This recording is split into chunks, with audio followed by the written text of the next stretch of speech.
طيب بصوا يا جماعة، تعالوا نتكلم عن حد شاف النهاردة.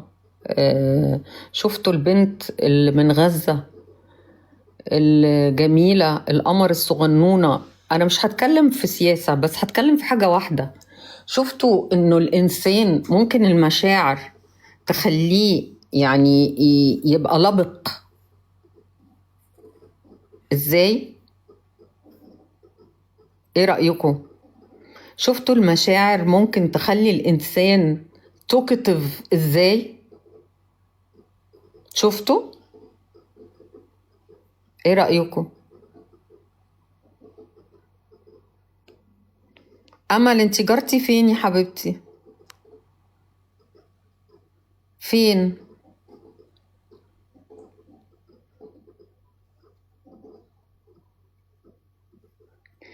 آم، بقول لكم نتكلم على المشاعر. شفتوا المشاعر بتخلي الإنسان، يعني البنت الصغيرة أبهرت العالم كله، أبهرت العالم. صح؟ شفتوا الفيديو بتاع البنت مايا، البنت الفلسطينية؟ جميل. هي جميلة، هي جميلة.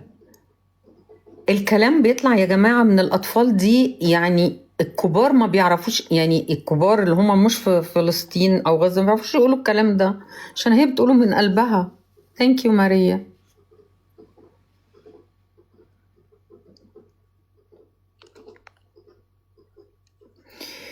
آه...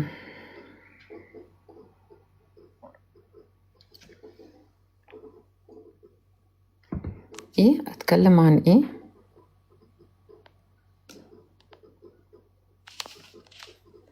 اتكلمي عن، تعالي، عن الناس اللي بتعذب الحيوانات.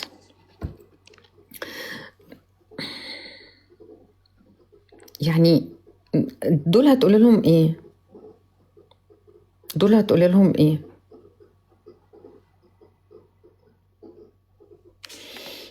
هتقولي لهم عيب؟ هتقولي لهم حرام؟ هتقول لهم خلي عندكم مشاعر، خلي عندكم دم؟ طب دي يعني على الأقل ناس بتعذب حيوانات، أمال اللي بيعذب بني آدمين بقى إيه رأيكم؟ إيه رأيكم في الناس اللي بتعذب بني آدمين؟ أنا شفت النهاردة بصراحة يعني حالة توجع، توجع. واحد بيضرب أمه يا جماعة، واحد بيضرب أمه. كانت معايا في الحلقة النهاردة في الاستوديو،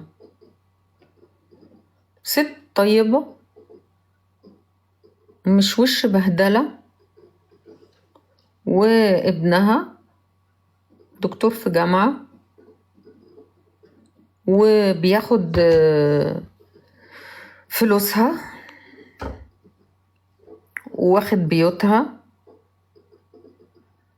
ولما بيشوفها بيتف عليها. ايه رأيكم بقى؟ اهلا يا سلطان. ايه رأيكم بقى؟ دكتور في جامعة وبيعمل كده، وبيزقها يوقعها في الارض.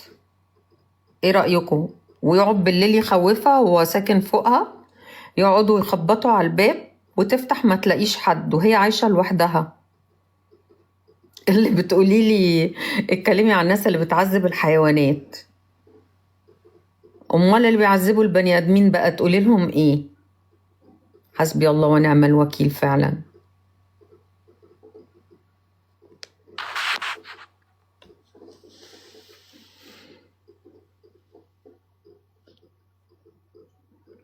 لا، ليه تقولي يا ترى دي عملت ايه في حياتها؟ ليه كل حاجة يا جماعة بتحصل يعني انه تقولوا ده عقاب السماء؟ ليه؟ هو يا جماعة ربنا اسمه الرحمن، اسمه الغفور، ما قالش المعذب، ما قالش المعاقب. دي مش من صفات ربنا.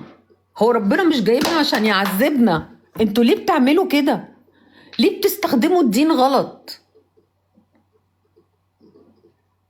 ليه؟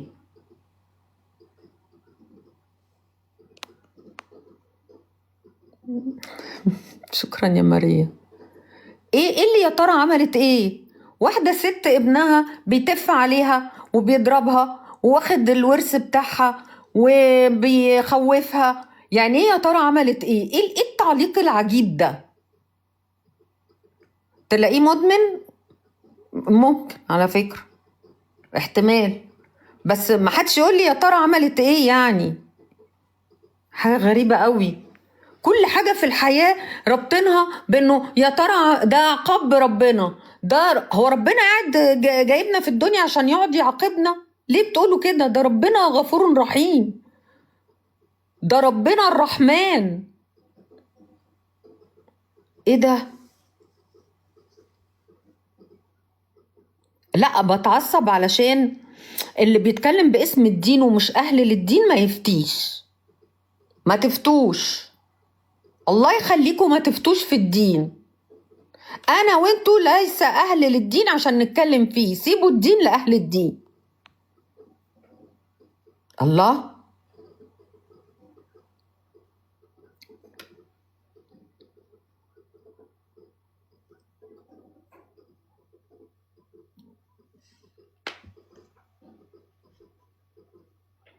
فاللي بتقولي قولوا للناس اللي بتعذب الحيوانات تعذبوش الحيوانات. لا، اقول للناس الاول اللي بتعذب البني ادمين بطلوا تعذبوا في البني ادمين، بطلوا تعذبوا في امكم او ابوكم. حرام عليكم، اتقوا الله. اللي بيعمل كده يتقي الله.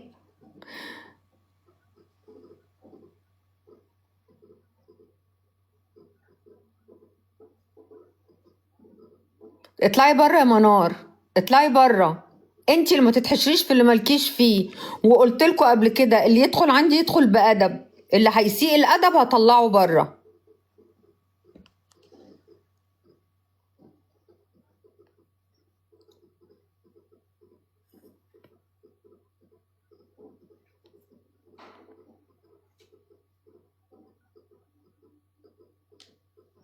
كل الناس اللي موجودة معايا محترمة على فكرة، ومؤدبة ومهذبة وكلامها ولسانها حلو ولسانها جميل.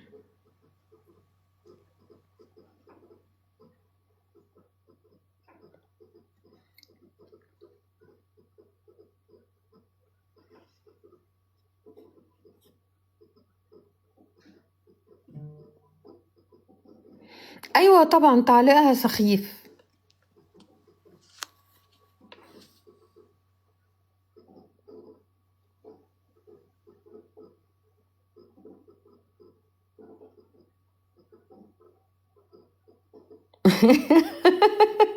مين اللي بيقول لي بتموتيني ضحك بعصبيتك؟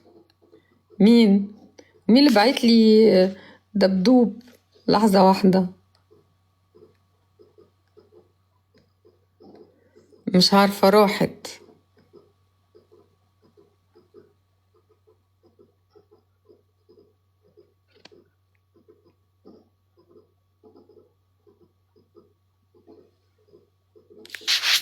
شكرا يا شريف.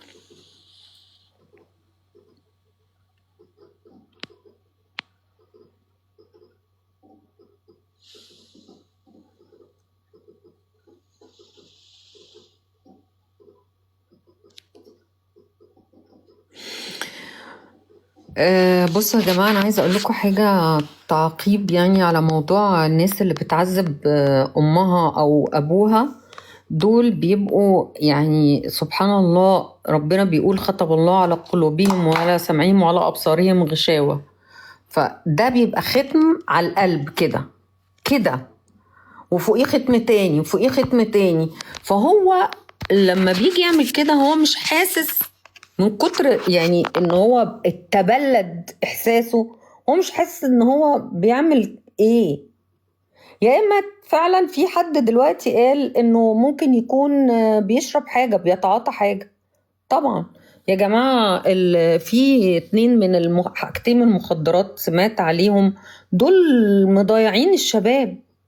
الستروكس والايس ولا الايس والشابو، اسمه شابو ولا شابو، حاجة كده. دي مضيعة الشباب بقى، مضيعاهم، فبتخليهم يتصرفوا تصرفات. يعني ممكن واحد ماشي فيهم في الشارع واخد دي يروح دبح حد. امال سفاح التجمع ده كان ايه؟ ما كان بياخد ايس على فكرة.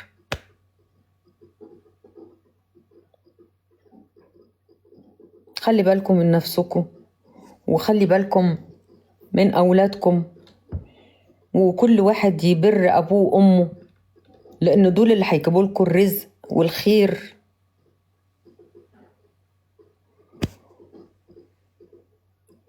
وأنا كمان يا شيرين نفسي ميبقاش فيه الحاجات دي عندنا خالص والله، لأن احنا معروف علينا إن احنا شعب طيب.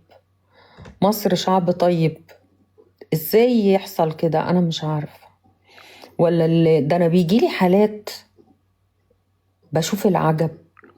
ولا واحد اتجوز وقعد مع أمه وأمه مستحملها هو ومراته، قالك في الآخر راح هو منزلها في الشارع. يعني يا ريت وداها دار مسنين، لا ده رماها في الشارع. ولا السجاير اللي بقت بتشربها العيال الصغيرة. والله حاجة تحزن، والله حاجة تحزن. لا حول ولا قوة إلا بالله.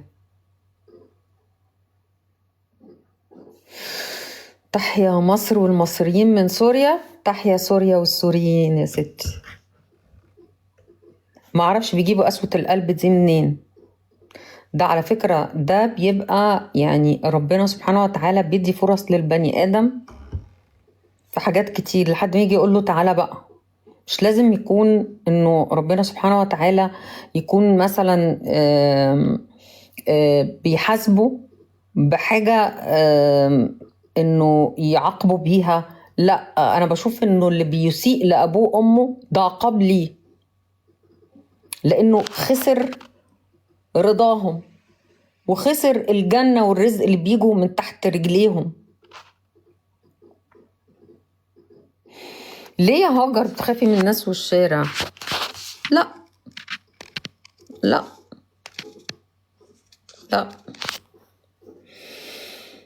لا، احنا ادينا عايشين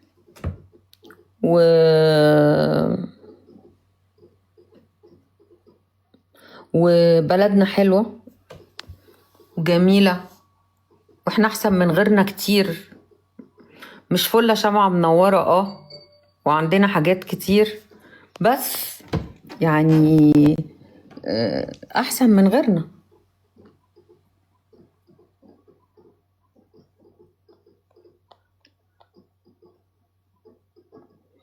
يا رئيس مباحث التيك توك، عايزة امشي بقى، عايزة اقفل. امي قاعدة عايزة اقعد معاها شوية.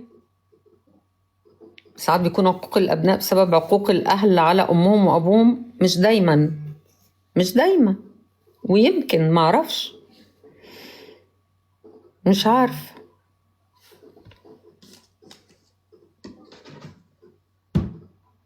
فينا، عايزة اقعد مع جدتك شوية يا حبيبتي، عايزة اقعد مع امي شوية. اجيب مين معايا؟ ماما؟ ها؟ انت اتجننتي؟ فينا، اجيب مين؟ لا لا لا،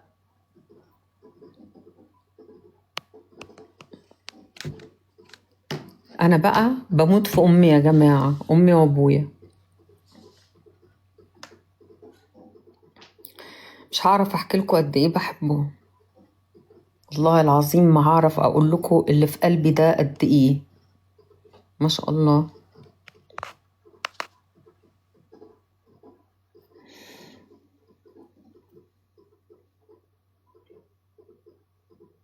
انا مفرجتكم بقى على الميك اب الجديد الحلو اللي ممكن يطلب اونلاين، بس هو كل حاجة براند فيهم، هم مش من براند واحد. بس اطلبوا يا جماعة من الصين، ممكن يبقى حلو بدل ما احنا بنقعد ندفع دم قلبنا في البراندات الغالية. يعني ده ذبح. ذبح.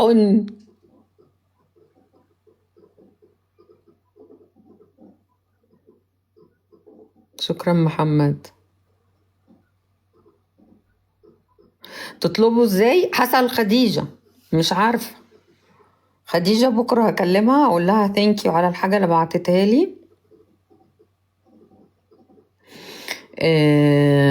وهقول لها بتجيبوها ازاي هي وصاحبتها القروبات دول. شكرا على الدبدوب. شفتوا يا جماعة البنات اللي في السن بتاع خديجة قروبات ازاي؟ ها؟ شفتوا؟ واحنا ولا نعرف حاجة عن اي حاجة، احنا الزمن الكوكب ماشي حوالينا واحنا واقفين.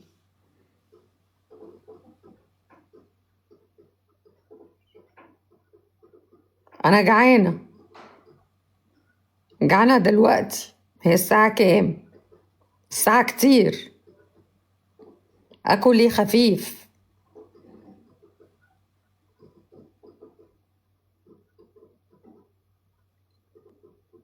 انتوا لو جعانين دلوقتي هتاكلوا ايه؟ والله يا جماعة بتاع الحواجب ده طلع تحفة. تحفة. وصيني. حلاوتك يا صيني. جبنة رومي في عيش بلدي؟ لا، عندي عيش تاني. بركة، بصي هي بركة أول ما هقول لها اعملي لي الساندوتش هي تعرف على طول أنا عايزة إيه وهتشوفوه دلوقتي. بركة ساندوتش. هي انتوا دلوقتي هتشوفوا دلوقتي، هي بصي اوتوماتيك على طول. بركة ساندوتش تروح عاملاه وجايباه على طول. هفرجكوا عليه. لا كباب وكفتة، هنهزر بقى يا جماعة. كباب وكفتة دلوقتي؟ لا.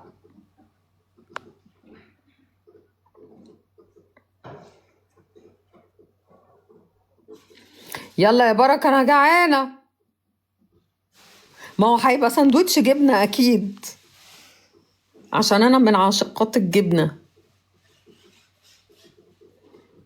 بس الجبنة البيضة واللبن والحاجات دي الدكتور منعني منها بقى خلاص. جبنة رومي بالعسل؟ جبنة رومي بالعسل والقشطة؟ لا هنهزر بقى، كده هزار. كده هزار.